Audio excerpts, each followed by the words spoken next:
Hi, I'm Zoid. Welcome to another video. This one is on Ndagga Rhythm Force. Mark Ernestus Ndagga Rhythm Force, which is a group that I saw a couple of nights ago, Saturday night, in Strange Brew in Bristol. And it was absolutely incredible.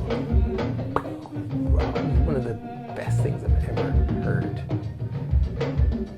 I want to tell you about it, show you some little clips of it. What was so good about it? Okay, so Mark Ernestus, who's that? Well, Basic Channel, one of the most legendary of dub techno, 90s dub techno from Berlin, consisted of Mark Ernestus and Marz von Oswald. Maurizio is another name they used, and these Basic Channel records were hugely influential on techno. Not much happens in the music, but it's just so immersively well produced. There's just few sounds, and the bass is absolutely incredible, and you just get lost in that music, Basic Channel music. So Mark Ernestus also founded Hardwax, arguably one of the most important record stores in the world. It's in Berlin. You can go in there, and last time I was in there was a few years ago, but I mean, whatever time of the week you just go in there, there's going to be like a lot of DJs in there digging. It's like Berlin still has the scene of DJs going into shops and buying vinyl, or well, a few years ago, I'm not sure about it right now, but it seems like it does. And records come in there, and there's that kind of real scene at that shop, the way it used to be in all around the world. It used to be like that in Dublin when I was a teenager in the 90s buying records. I used to go into record shops every weekend, work in a petrol station, earn some money, go and spend the money on records at the weekend. And the money what records would you buy? You would go in, you'd like chat with the records shop guys that you would know, and you get to know them, and they know what you like, and they give you here, or you say like, what, you got any Jeff Mills, and they hand you like 10 records to listen to that are all like Jeff Mills or whatever. And that way you're in the shop, you're digging through stuff, you're listening. Funny story, one of my friends, one of my kind of electronic music mentors, Alan Dobbin, who was an amazing DJ. I remember the first time I went record shopping ever. I was probably 15 years old, like around 1994, 95. And I bought like about 5 records. I remember a couple of them was like an Adam Bear double pack before Adam Bear was like, he was still kind of just underground techno back then. And then there was like Slam Positive Education. I bought that. When did that come out actually? Oh, that was 1995. Yeah, so the first time I went record shopping was 1995. So that had just come out and I bought it. And so what else? I maybe got like an Advent record and a couple of other things that I've forgotten, but Alan, my friend who like taught me about techno, was really annoyed, like pissed off that he was like, I can't believe you get to go record shopping and straight away buy good records, because he'd learned the hard way of like just figuring it out himself, just going to record shops and buying records that aren't good for a long time and just like slowly figuring it out which are the good ones. And then he told me what the good techno was. So I was just like straight away buying decent records. But he was like annoyed by that. Because he's a funny guy. Anyway, back to the story in Ndagga Rhythm Force. So this guy, Mark Ernestus from Hardwax and Basic Channel, a total legend. I don't know the origin story of Ndagga Rhythm Force, but he has put a group together of 6 Senegalese musicians. In the version that I saw the other night, there was an electric drum kit player, and then a guy on keyboards, the guy triggering samples on a keyboard, and then there was 2 Sabar players. Actually, I think 3 Sabar players, 2 on one side, 1 on the other, and then the lead vocalist and percussionist, who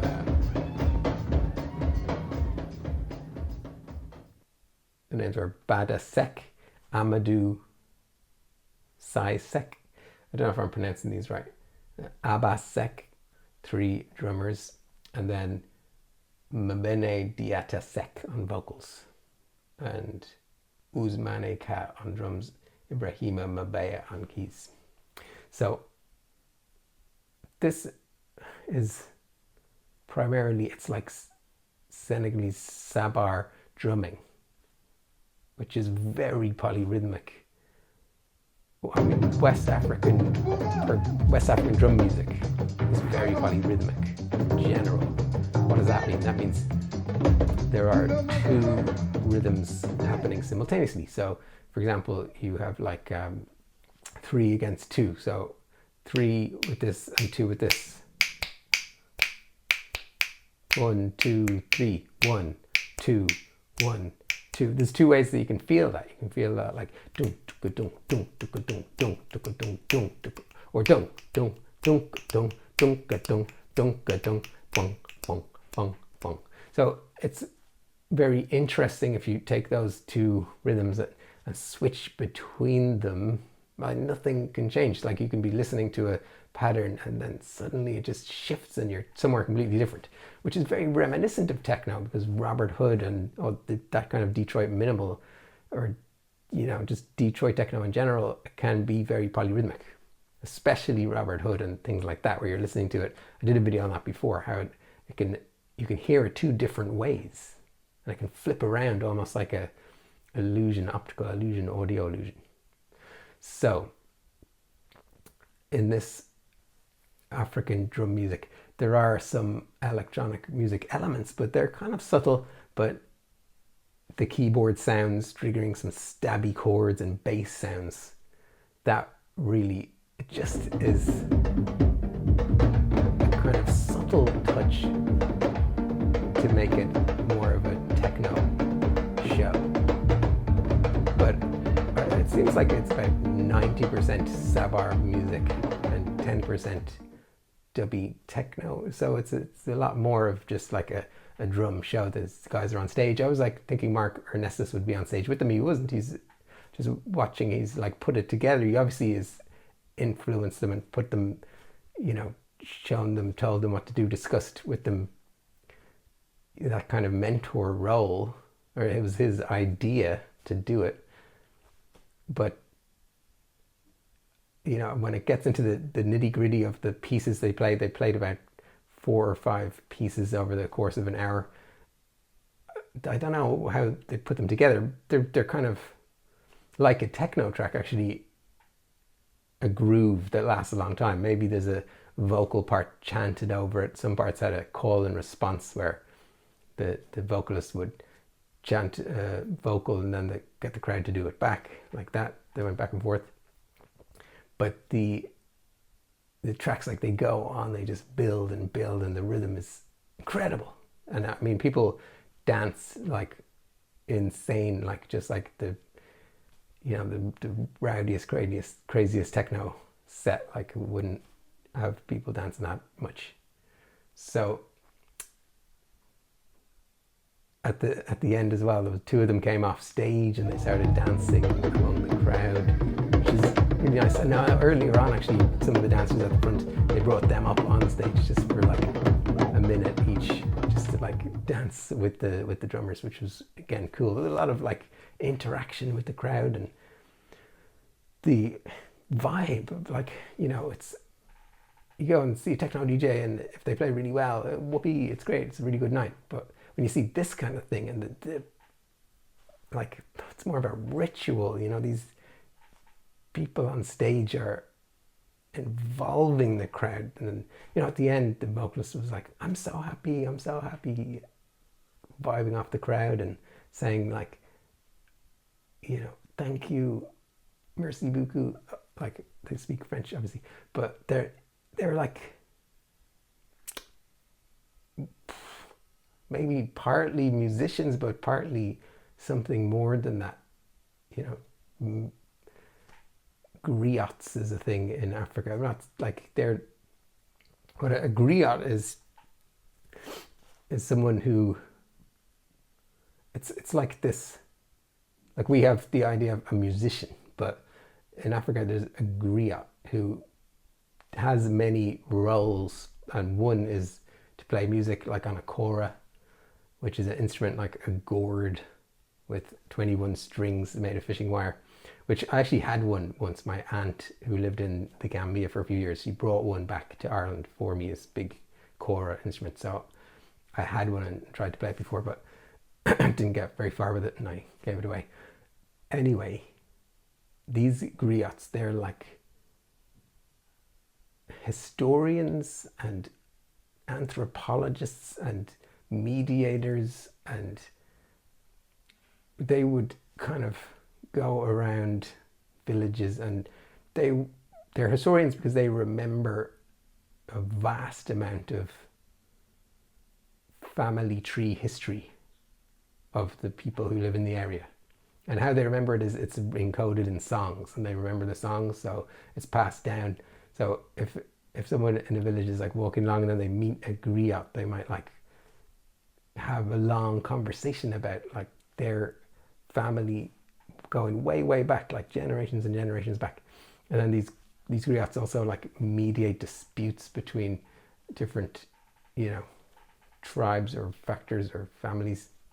So they're just looked upon as being very wise and very an authority that they are listened to, and that's all part of this role of griot. So I'm not saying that Ndagga rhythm force are like griots. It's similar but different, but they're playing music, but they're doing more than just playing a gig. It was something that you just don't see, but yeah, completely moving and special. And also just about the music, like the music was, it hit me really hard that there was no counting going on. I didn't know how I knew that. I just was like hearing this music, and it just hits you, like the rhythms are just hitting you, and you're unable to be like 1, 2, what time. You don't know where the one is. You just don't know where the one is, and it doesn't matter where it is. It's just like rolling over you. And then later on, when I went and looked up about Sabar African music, Sabar music, I found out that they don't count it. It's not counted. It's based around a kind of a clave, like Latin, Cuban music and Latin American music and South American music. It's all based around claves, like that are rhythms like this. It's the 3/2 clave. The Sabar clave is a real tall tree. Yeah, a real tall tree. So a real tall tree is a phrase that aligns with the clave of Sabar music. I don't know where. So yeah, something like that.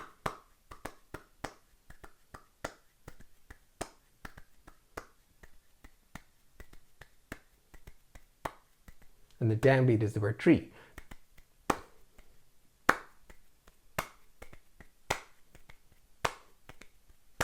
So when these drummers are playing these rhythms, these intricate rhythms, you can hear them come together on a downbeat. It doesn't matter where that downbeat is in the bar. Everything can like change and move around polyrhythmically, but they hit that downbeat together. And I've always thought this about West African drumming, is that like it's so complex rhythmically compared to our music being like, whatever, techno or funk or pop or jazz, that rhythmically it's very straightforward. Our music, it just has one tempo going on, and it's usually in bars of 4. But in African music, there's these different polyrhythms, these different tempos going on simultaneously, and it's really, really like shifting and changing,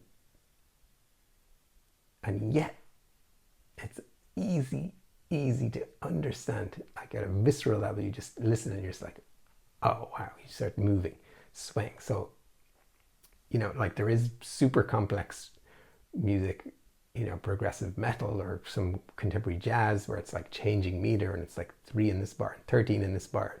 You know, the musicians can train themselves to do these like insanely difficult rhythms, but in that case it's not possible to, usually you just listen to it and you go, that sounds weird. You don't get the groove yourself. Well, you hear the musicians who obviously learned how to get the groove, and it just, to me, it doesn't transmit groove to me unless I've, you know, done that work of like figuring out what it is, you know.